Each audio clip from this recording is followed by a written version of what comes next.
الحمد لله كفى والصلاة والسلام على رسوله النبي المصطفى أما بعد فقد قال الله تعالى في القرآن العظيم وفرقان حميد أعوذ بالله من الشيطان الرجيم بسم الله الرحمن الرحيم من كان يريد العزة فلله العزة جميعا إليه يصعد الكلم الطيب والعمل الصالح أو كما قال الله. وقال النبي صلى الله عليه وسلم من لا أدب له لا علم له.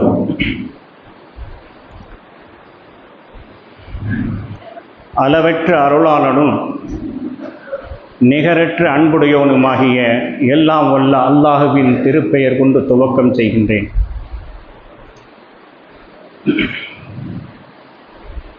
இந்த புனிதமான ஷாபானுடைய நாளின் 15வது இரவிலே நம்மை ஒன்று கூட்டி இருக்கிற எல்லாம் வல்ல அல்லாஹுக்கே எல்லா புகழ்.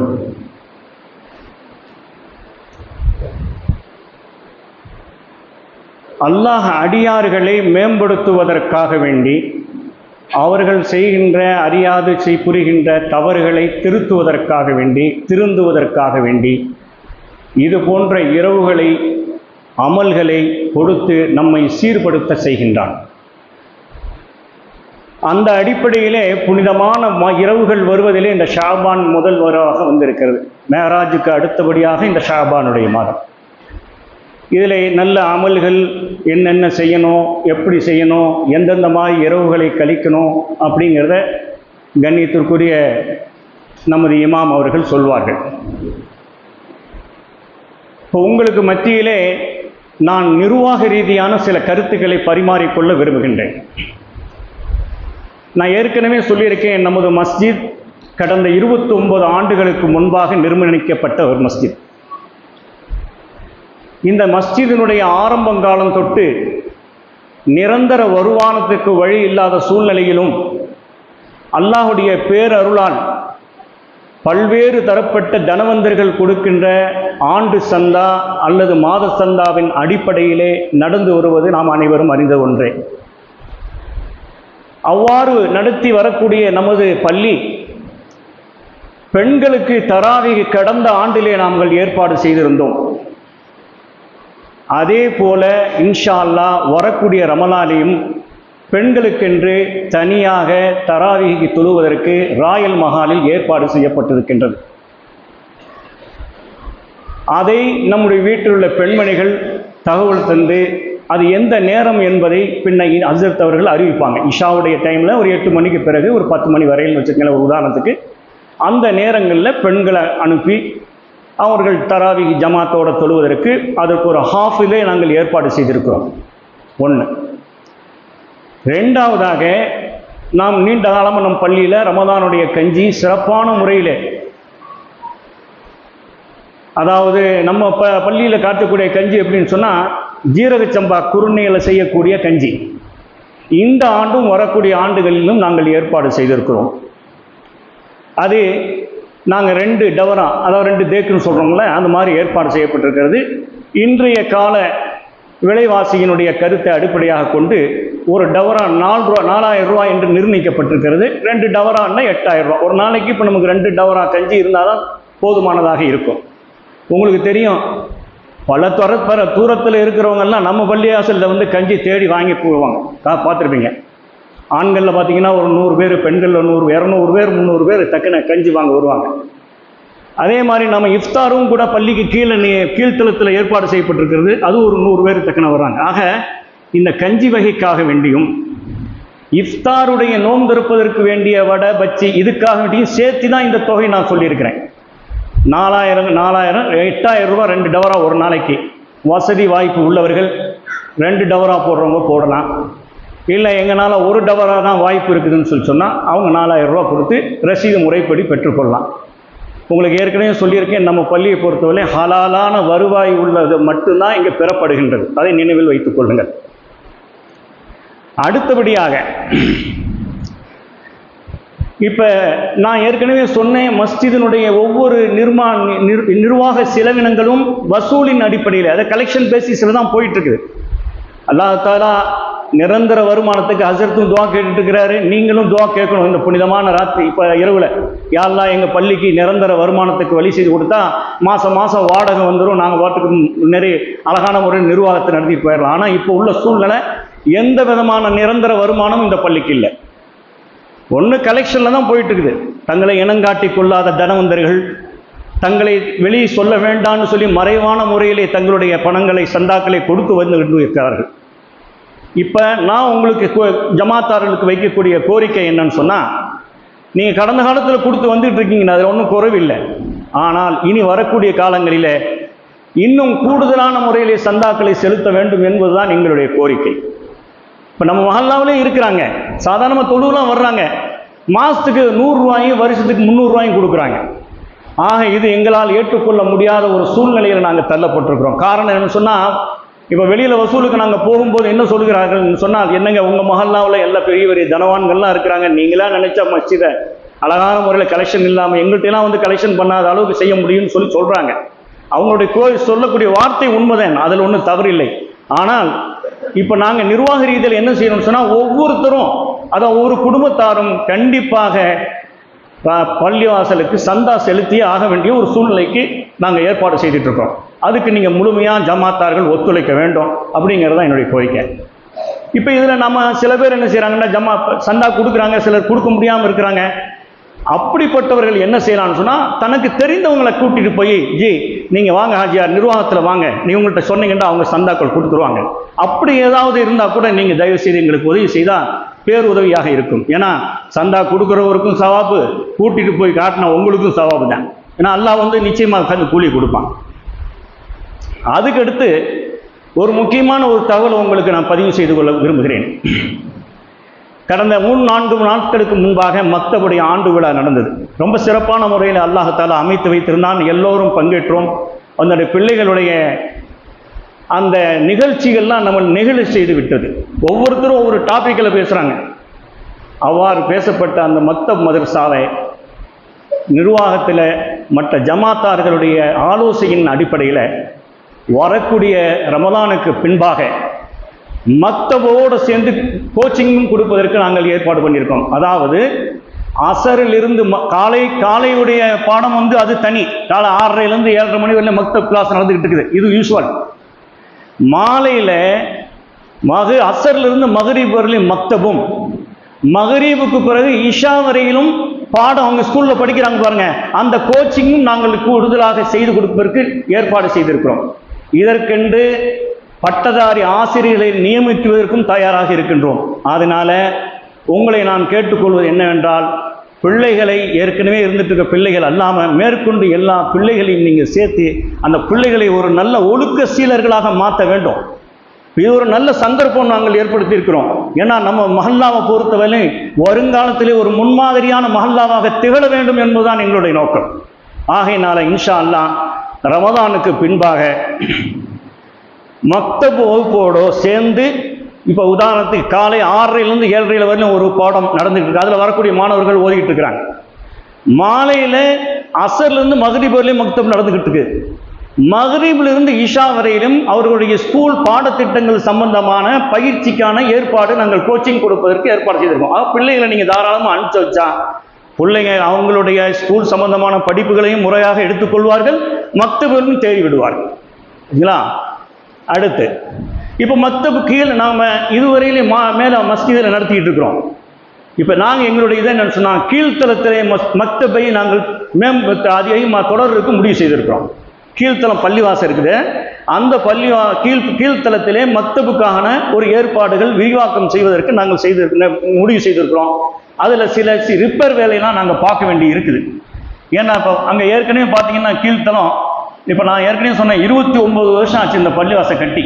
1995 வருஷம் கட்டப்படும் போதே கீழ்த்தளம் கட்டி தான் மேல்தளம் கட்டப்பட்டது.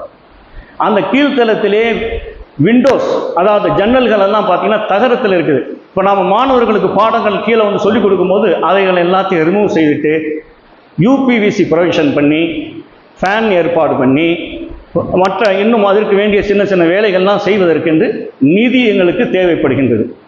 இப்போ நம்ம மஹல்லாவை சார்ந்தவர்களும் சரி அல்ல மஹல்லாவை சாராதவர்களுக்கும் சரி இப்போ அதுக்கான ஏற்பாடு நாங்கள் செய்த அந்த பணம் வந்தால் தான் நம்ம அதை உடனே செய்து ரமதானுக்கு பிறகு நம்ம துவங்கி விடலாம்.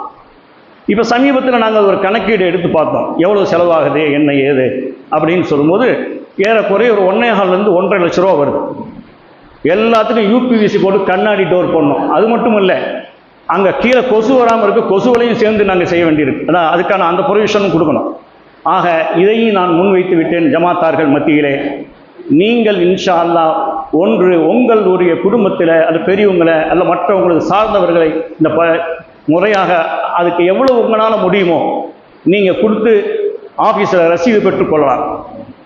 உங்களால் ஏழலை, உங்களுக்கு தெரிஞ்சவங்க 4 பேர் இருப்பாங்க, அவர் ஓரளவுக்கு நல்லா செய்யக்கூடியவர்னா நீங்கள் எங்களை இனங்காட்டலாம். இந்த மாதிரி எங்கள் மஹல்லாவுடைய மஸ்ஜிதில் நடக்கக்கூடிய மக்தபு, அதற்கு வேண்டிய நீங்கள் பொருளாதார உதவி செய்தால் அல்ஹம்துலில்லாஹ் ரொம்ப ஹைராக இருக்கும் என்பதாக நீங்கள் அதற்கான உதவிகளும் செய்யலாம். அடுத்தபடியாக ரமலானுக்கு பிறகு நாங்கள் இன்ஷா அல்லாஹ் மஹல்லாவுடைய கணக்கெடுப்பு எடுப்பதற்காக வேண்டி முடிவு செய்திருக்கிறோம். இதனுடைய நோக்கம் என்ன? மஹல்லா கணக்கெடுப்பு என்பது என்னன்னா, நம்ம மஹல்லாவை சார்ந்தவர்கள் எத்தனை பேர் இருக்கிறீங்க, எவ்வளவு பேர் இருக்கிறாங்க, அதில் அவர்கள் படிப்புக்கு உரிய பிள்ளைகள் இருந்தும் படிக்க வைக்காமல் ஏன் இருக்கிறாங்க, அதுக்கு ஏதாவது வழிகாட்டுதல் செய்ய முடியுமா, அல்லது மருத்துவ ரீதியிலே அவர்களுக்கு ஏதாவது உதவி செய்ய முடியுமா, அல்லது அதற்கு சில வழிகாட்டுதல் செய்ய முடியுமா, அல்லது அவர்கள் இப்போ வேலை வாய்ப்பு இல்லாமல் இருப்பாங்க. பார்த்தீங்கன்னா இப்போ சமீப காலத்தில் வேலை வாய்ப்புக்கான நிறைய வாய்ப்புகள் பல்வேறு தரப்பிலிருந்து நமக்கு வந்துக்கிட்டே இருக்கு தகவல். அவர்களுக்கு அது சரியான வழிகாட்டுதல் கொடுக்கிறது. இல்லை பிள்ளைகள் படிப்புக்கு மேம்படிப்பு போவதற்காக வேண்டி ஏதாவது ஆலோசனை தேவைப்பட்டால் அந்த ஆலோசனை கொடுப்பது, இது எல்லாத்தையும் கருத்தில் கொண்டு தான் மஹல்லாவுடைய ஒரு கணக்கெடுப்பு இன்ஷா அல்லாஹ் ரமதானுக்கு பிறகு நடத்தி இருக்கிறது. அப்போ நம்ம மஹல்லாவின் கணக்கெடுப்பு எடுக்கும்போது ஜமாத்தார்கள் முழுமையாக ஒத்துழைத்து அதனுடைய தகவல்களை நீங்கள் கொடுக்குமாறு உங்களை அன்போடு கேட்டுக்கொள்கின்றேன். அடுத்தபடியாக இப்போ இன்ஷா அல்லாஹ் நம்ம பள்ளியில் வழக்கம் போல கடைசி 10 இஅ்திகாஃப் உண்டு. அந்த சுன்னத்தான ஒரு அமலும் வழக்கம் போல நடைபெறுகிறது. கடைசி ரமதானுடைய கடைசி 10 இஅ்திகாஃபும் நாங்கள் ஏற்பாடு செய்திருக்கிறோம். யார் இஅ்திகாஃப் இருக்கிறார்களோ அவர்களுக்கு நாங்கள் சஹர் சாப்பாடு ஏற்பாடு செய்து கொடுக்கறதுக்கு இன்ஷா அல்லாஹ் ஏற்பாடு பண்ணுறோம். அதுக்கும் தங்களான ஹலாலான வருவாய் உள்ளவர்கள் கொடுத்து உதவினாலும் சரி, அல்லது இஅ்திகாஃப் இருக்கிறவர்களே வசதி உள்ளவர்களாக இருந்தால் அவர்கள் ஒரு தொகை கொடுத்தாலும் சரி, இது ஒரு ஏற்பாடும் இன்ஷா அல்லாஹ் செய்யப்பட்டிருக்கு, ஏற்பாடு பண்ணியிருக்கோம்.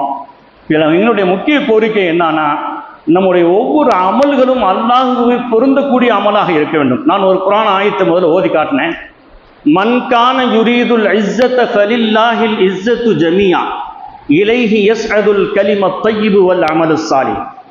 ஒரு மனிதனுக்கு கண்ணியம் மரியாதை ஒரு இது தேவைப்படுதுன்னு சொன்னால் அது அனைத்தும் அல்லாஹ்விடத்தில் இருக்கிறது. ஒரு மனுஷன் சொன்னால் ஒரு கண்ணியத்தை விரும்புவான். இப்போ 4 பேர் மத்தியில் கண்ணியமாக இருக்கணும்னு சொல்லி எதிர்பார்க்கிறது ஒன்றும் தவறு இல்லை. அந்த கண்ணியத்தை அல்லாஹ் என்ன சொல்கிறான், என்னிடத்தில் இருக்கிறது. மன்கான யுரீதுல் இஸ்ஸத்தை, யார் கண்ணியத்தை விரும்புகிறார்களோ, வலில்லாஹில் இஸ்ஸத்து ஜமீஆ, அந்த இஸ்ஸத் அல்லாஹ்விடத்திலே முழுமையாக இருக்கிறது. அந்த இஸ்ஸத்தை நாம் எப்படி பெறுவது அப்படின்னு சொன்னால், மன்கான யுரீதுல் இஸ்ஸத்த ஃபலில்லாஹில் இஸ்ஸத்து ஜமீஆ இலைஹி யஸ்அதுல் கலிமத் தய்யிபு வல் அமலுஸ் சாலிஹ். நல்ல வார்த்தைகளை பேசுவதை கொண்டு நாம் அந்த கண்ணியத்தை பெற முடியும். மக்கள் மத்தியில் நாம் நடமாடிட்டு இருக்கோம், நாம் பேசக்கூடிய வார்த்தைகள் கண்ணியமான வார்த்தையாக இருந்தால் என்ன செய்வாங்கன்னா, இவங்க அல்லாஹு தாலா அவருடைய கல்புல நல்ல ஒரு கண்ணியத்தை கொடுத்துருவான். அடுத்து என்ன சொன்னால், ஓ அமலன் சாலிஹா, நல்ல அமல் செய்வதை கொண்டு கண்ணியம் பெற முடியும். இப்போ பாருங்க, இப்போ நான் பள்ளிவாசல் விஷயமா சொன்னேன், மக்தப் விஷயமா சொன்னேன். இது மாதிரியான காரியங்களுக்கு நாம் எந்த அளவுக்கு நாம் நல்லது செய்கிறோமோ அல்லாஹ் அதை கொண்டு அவர்களுக்கு இஸ்ஸத்தை கொடுத்துருவான். இப்போ நான் சொல்கிறது ஏதோ மஸ்ஜித் சம்மந்தப்பட்டது இல்லை. நம்ம சொந்தங்களுக்கு, உறவினர்களுக்கு, இல்லாதவர்களுக்கு கொடுத்து உதவுவது, ஏழைகளுக்கு கொடுப்பது, வறியவர்களுக்கு தருவது, இதெல்லாமே கண்ணியத்திற்கு உட்பட்டது தான். ஆனாலும் கூட ஒரு பள்ளி ஒரு மஹல்லாவிலே ஏற்படுத்தப்பட்டிருக்கிறது என்று சொன்னால் முழுக்க பொறுப்புதாரிகள் மஹல்லாவாசிகள் தான். அப்போ நாங்கள் உங்களுக்கு இதை எடுத்து சொல்ல வேண்டிய ஒரு சூழ்நிலையில் இருக்கிறோம். அந்த அடிப்படையின் கீழ் நாம் செய்யக்கூடிய அந்த காரியங்களுக்கு அல்லாஹ் தஆலா பெரிய கண்ணியத்தையும் மரியாதையும் கொடுக்கின்றான். அப்போ நாம் தானமும் தர்மமும் நல்ல விஷயங்களுக்கு பணங்களும் செலவழிக்கும் போது அல்லாஹ் அதை பற்றி ஒரு வார்த்தை சொல்கிறான். மஸலுல் லதீன யுன்ஃபிகூன அம்வாலஹும் ஃபீ ஸபீலில்லாஹ் கமஸலி ஹப்பத்தின் அன்பதத் சப்அ ஸனாபில ஃபீ குல்லி சும்பலத்தின் மிஅத்து ஹப்பா வல்லாஹு யுதாஇஃபு லிமன் யஷா வல்லாஹு வாசிஉன் அலீம். ஒரு அழகான உதாரணத்தை அல்லாஹ் சொல்லி காட்டுகின்றான். நீங்கள் அல்லாஹ்வின் பாதையிலே செலவு செய்வீர்களே, ஆனால் அந்த செலவு செய்யக்கூடுவதற்கு அல்லாஹ் சொல்லுகின்ற உதாரணம் என்று சொன்னால், ஒரு வித்து, ஒரு நெல் விதையை நாம் பூமியிலே விதைக்கின்றோம். விதைக்கும் போது அதிலிருந்து பல கதிர்கள் அதிலிருந்து கதிர்கள் உருவாகின்றன. ஒவ்வொரு கதிரிலும் 100 மணிகள் இருக்கின்றது. இது எப்படி வருகிறதோ அதுபோல் தான் நீங்கள் அல்லாஹுடைய பாதையிலே நல்ல காரியங்களுக்கு செலவு செய்வீர்களே, ஆனால் அல்லாஹ் அதை உங்களுக்கு பன்மடங்காக பெருக்கி திரும்ப உங்களுக்கு தருவதற்கு தயாராகி இருக்கின்றான்.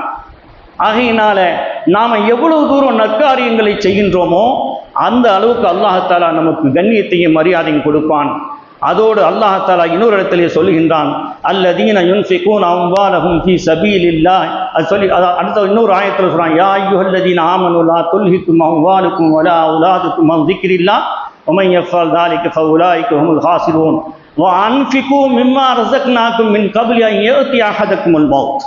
நீங்கள் நல்ல காரியங்களுக்கு செலவு செய்யுங்கள். எப்ப உங்க மௌத் வர்றதுக்கு முன்பு செஞ்சுக்கணும். அல்லாஹ் சொல்றான், வஅன்ஃபிகு மிம்மா ரஸக்னாக்கும், நான் எந்த விதமான அருட்படைகளை உங்களுக்கு நான் வழங்கி இருக்கின்றேனோ அந்த அருட்படைகளை செலவு செய்வது எப்படி சொன்னா, உங்களுக்கு ஒரு மௌத் வர்றதுக்கு முதல்ல செஞ்சுக்குங்க. மின் கபிலி அன் யஅதி அஹதுக்குமுல் மௌத். அப்படி ஒரு மரணம் வந்து விட்டால் மனிதன் என்ன சொல்வானான், ஃபயகூல ரப்பி லவ்லா அஹர்தனி இலா அஜலின் கரீப். யா அல்லாஹ், இன்னும் கொஞ்சம் கால அவகாசம் எனக்கு கொடுக்க மாட்டாயா? நான் நிச்சயமாக உயிரோடு இருந்திருப்பேன், ஆனால் உன்னும் தானங்கள் செய்திருப்பேன், தர்மம் செய்திருப்பேன், உனக்கு பிடித்தமான அமளி செய்திருப்பேன், உன் நம்பிக்கைக்குரியவனாக மாறியிருப்பேன் என்றெல்லாம் மனிதன் புலம்புவான் என்பதாக அல்லாஹ் சொல்லி காட்டுகின்றான். ஆகையினால நமக்கு கிடைத்திருக்கிறது ஒரு அற்புதமான ஒரு சந்தர்ப்பம். இந்த நல்ல மாதங்கள் நம்ம அமல் செய்வதற்கும், தானங்கள் தர்மங்கள் செய்வதற்கும், நல்ல காரியங்களுக்கு செய்வதற்கும் தான் அல்லாஹ் ஏற்படுத்தி கொடுக்கிறான். ஒரு ஹதீஸ் கூட எனக்கு நினைவுக்கு வருகிறது. அஸ்ஸஹத்து வர்ரகாப் என்று கூட ஒரு ஹதீஸ் இருக்குது. அதாவது அல்லாஹ் ஒவ்வொரு அடியானுக்கும் 2 விதமான வாய்ப்புகள் தான், 2 விதமான ஒரு அமைப்பை கொடுக்குறான். என்னன்னு சொன்னால், ஒன்று ஆரோக்கியம், இன்னொன்று வந்து சந்தர்ப்பம். ஆரோக்கியம் இருக்கும்போது நல்ல அமல் செஞ்சுக்கணும். பார்க்குறீங்களா, இன்னைக்கு ஒரு சில பேர் ஆரோக்கியத்தை இழந்து விட்டு சிறு வயசுலேயே தவிக்கிறார்கள். ஆரோக்கியம் இல்லைன்னு நம்ம எதையுமே செய்ய முடியாது. அல்லாஹ் சொல்றான், ஒவ்வொரு அடியானுக்கும் ஆரோக்கியத்தை கொடுக்கத்தான் செய்கின்றான். அந்த அடியான் அதை முறையாக பயன்படுத்திக் கொள்வதில்லை. இது எப்படியோ அதே மாதிரி வல்ஃபராஹ், அதாவது சந்தர்ப்பம், சான்ஸ், ஒரு சந்தர்ப்பத்தை கொடுக்குறான் அல்லாஹ். இப்போ நாம் இந்த மாதிரி ஒரு நல்ல இரவுகள், நற்காரியங்கள், மற்ற எல்லா விதமான இதுகளுக்கும் ஒரு நல்ல ஒரு வாய்ப்பை இறைவன் தருகிறான். அந்த வாய்ப்பை பயன்படுத்தி கொள்ளாதவர்கள் அவர்கள் ரொம்ப பேரிழப்புக்கு ஆளாகுவார்கள். ஆக அல்லாஹ் கொடுத்திருக்கிற இந்த சந்தர்ப்பத்தை பயன்படுத்தி நல்ல கர்மங்கள் செய்து, நல்ல விஷயங்கள் செய்து, நம்மளால முடிஞ்ச விஷயங்களுக்கு நம்ம ஒத்துழைப்பு நல்கி நாம் அல்லாஹுடைய பொருத்தத்தை பெற்றவர்களாக ஆக வேண்டும் என்று கூறி என்னுடைய உரையத்தோடு நிறைவு செய்கின்றேன். ஆகிரு தஅவானா வ அனில் ஹம்துலில்லாஹி ரப்பில் ஆலமீன். அஸ்ஸலாமு அலைக்கும் வரஹ்மத்துல்லாஹி வபரகாத்துஹு.